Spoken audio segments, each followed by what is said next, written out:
Hello, Captain's Tim League here with the HooBlade, and you got to check this out. Rigging the HooBlade on a naked ballyhoo couldn't be more simple.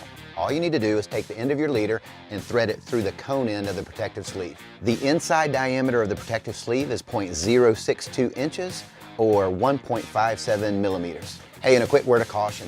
Don't count on that line manufacturer's stated line diameter being accurate. You definitely want to confirm that your leader is going to fit through the HooBlade before you leave that dock.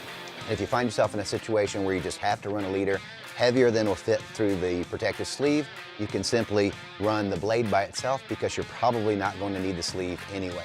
You separate the two parts by lining up the notch that's on the protective sleeve with the groove that's on the inside barrel of the blade. Line the two up and the pieces separate. Put them back together, just reverse the steps. So back to the ballyhoo. No judging my mock-up. I rigged this just for demonstration purposes. So again, take the leader, thread it through the cone end of the sleeve and down to the ballyhoo. And what you're going to notice is that the cone is anatomically designed to fit perfectly over the face and bill of that rigged hoo. And if you're using a pin or a wire rig, all you need to do is simply line the wire up with the slot and slide the cone firmly into place.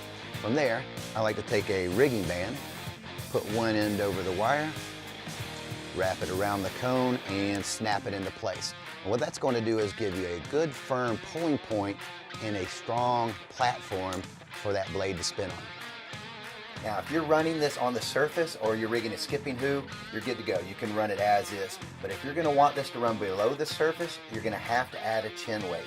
And I would much prefer a straighter, truer tracking presentation over the stealth boat. So I start at 1 ounce X anchors and work myself up from there, even on the dinks. Now there's two things you're going to have to tune for. The dual propeller type blade on the HooBlade was designed to create as little drag as possible while still giving you that great buzz and vibration. But a little bit of friction is inevitable. You just simply can't avoid it. From that ballyhoo's perspective, this is spinning in a clockwise direction. So it's going to embark a little bit of lean, a little bit of tilt to that side. To fix that, the remedy is simply make sure your rigging is absolutely flawless. If you're still having trouble, my go-to answer is always just add a little bit more weight. Like anything in your spread, a keel weight works wonders.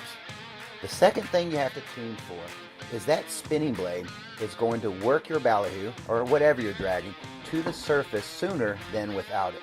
And the remedy for that is exactly what you do for any overactive bait.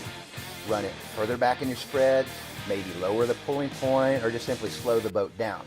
However, my goal for the HooBlade wasn't to ask you to change anything in your spread, but rather enhance it. Those other remedies will fix the problem, but it's also going to impact the rest of the lures in your spread.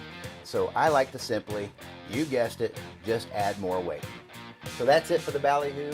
Be sure to check out our videos on how to rig the HooBlade on other natural baits and lures. And as always, don't hesitate to hit me up if you have any questions or comments. You can reach me via Facebook or Instagram, or get my contact information off of HooBlade.com.